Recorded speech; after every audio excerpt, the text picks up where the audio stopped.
Perkenalkan, nama saya Karnasi, saya dari kelas A2 Pagi Manajemen. Di sini saya akan membacakan ringkasan saya, yaitu bab 9. Konflik dan negosiasi. Pengertian konflik. Konflik berasal dari kata Latin yaitu configere yang memiliki arti kata saling memukul. Konflik merupakan sebuah keadaan di mana seseorang atau kelompok memiliki persepsi yang berbeda dengan pihak lain yang dapat memengaruhi secara negatif dalam pencapaian kepentingan dan tujuan. Konflik juga dijelaskan sebagai pertentangan atau ketidaksesuaian antara dua atau lebih anggota atau kelompok disebabkan karena kedua belah pihak harus membagi sumber daya atau karena adanya perbedaan status, nilai, persepsi, kepentingan, kebutuhan, dan tujuan. Menurut Kanpok bahwa konflik sebagai anggapan bahwa adanya pertentangan kepentingan antara pihak yang satu dengan pihak yang lain secara negatif memengaruhi. Konflik juga diartikan sebagai proses sosial antara dua atau lebih yang dimana salah satu pihak berusaha untuk saling menyingkirkan dan menghancurkan.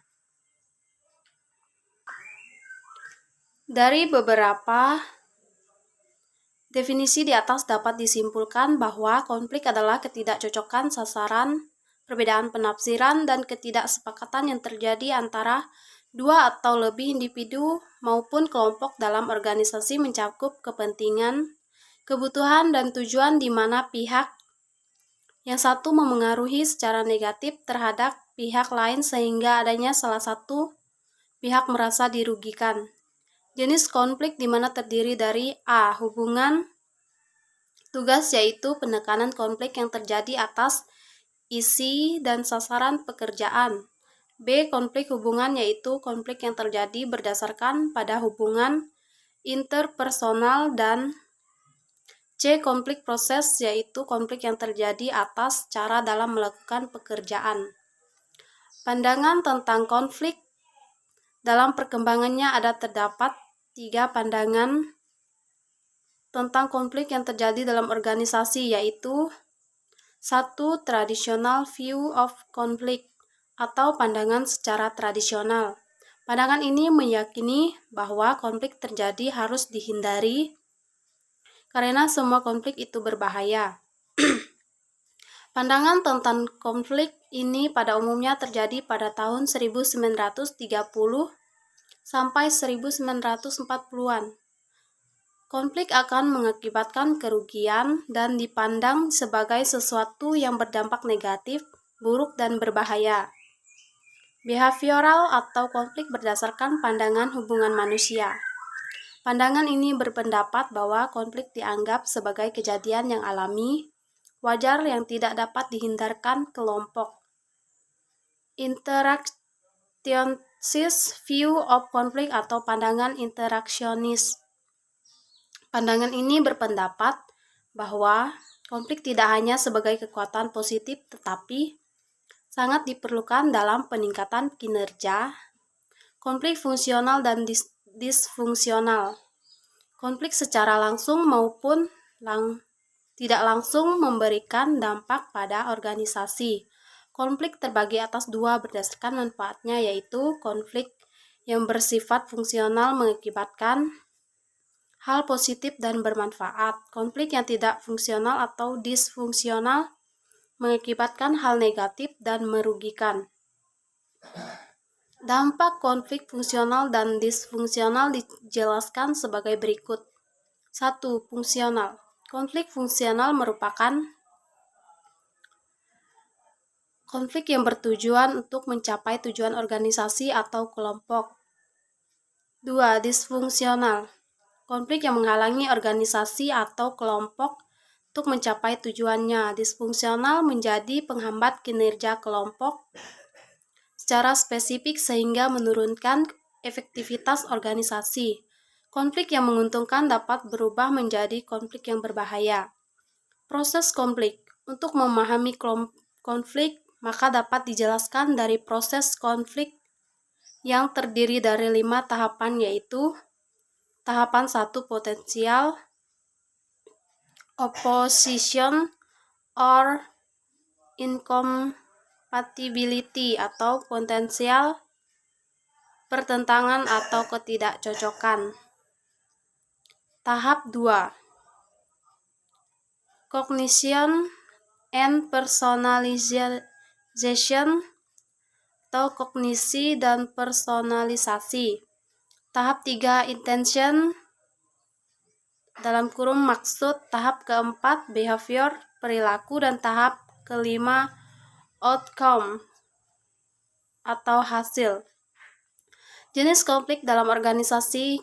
Konflik organisasi terjadi di beberapa tingkat dan muncul dalam bentuk yang berbeda. Berbagai tingkatan dan jenis konflik seringkali memiliki sumber dan akar yang berbeda. Memahami tingkat dan jenis konflik dapat membantu seseorang mendiagnosis konflik dan mengelola konflik secara efektif. Yang pertama, konflik intrapersonal merupakan konflik yang dialami seseorang yang berhubungan dengan dirinya. Yang kedua, konflik antarpersonal merupakan konflik yang terjadi antara 2 orang atau lebih.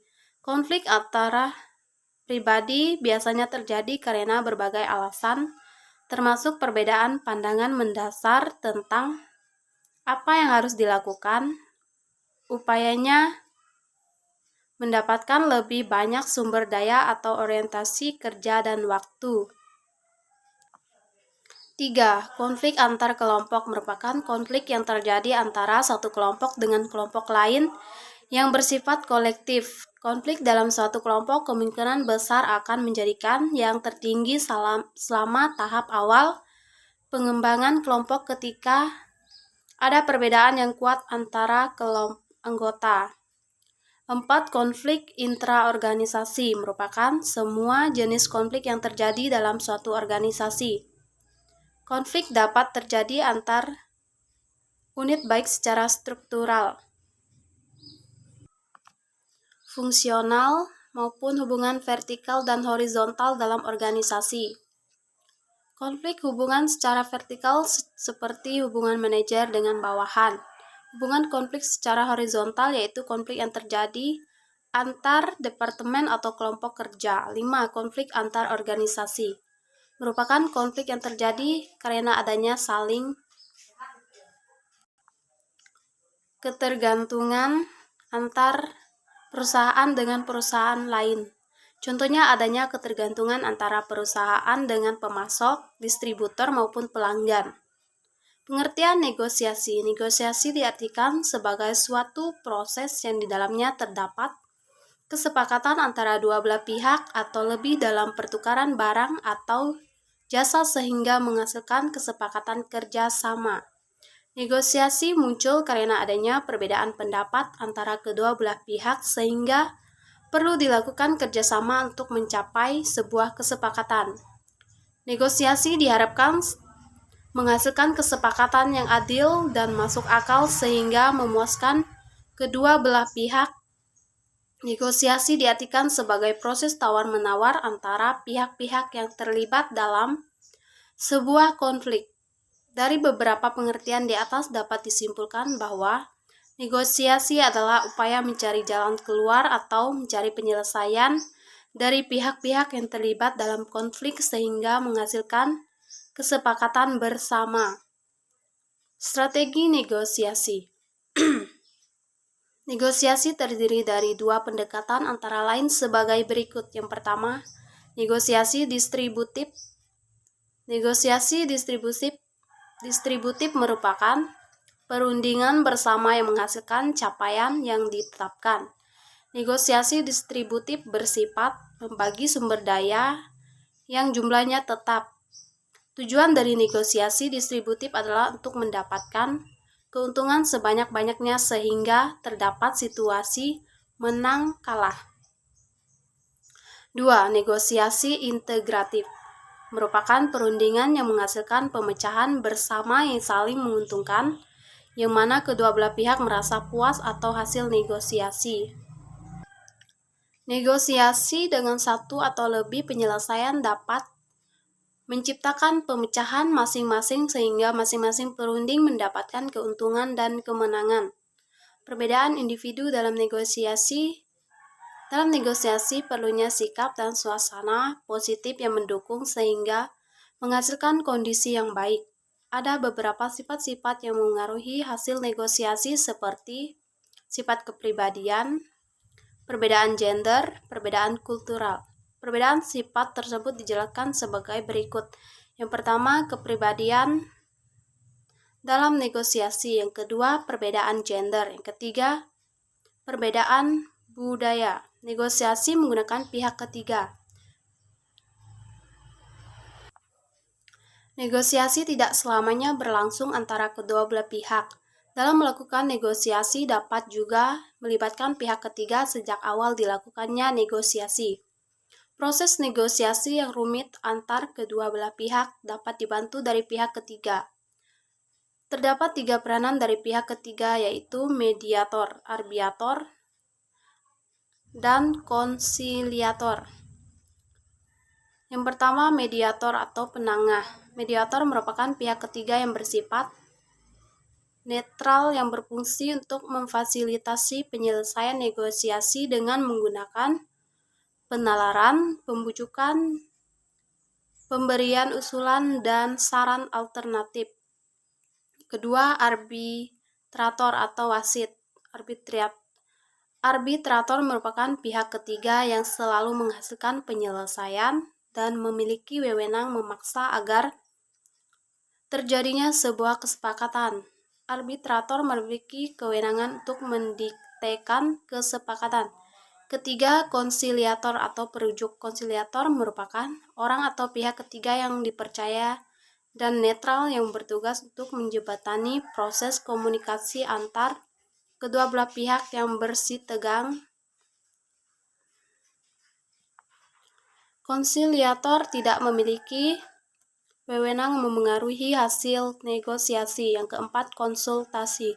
Konsultasi merupakan pihak ketiga yang memiliki kecakapan dalam penyelesaian persoalan, mampu memfasilitasi pemecahan masalah yang lebih difokuskan pada hubungan antara pihak dibandingkan isu yang substantif. Sekian ringkasan saya ucapkan terima kasih.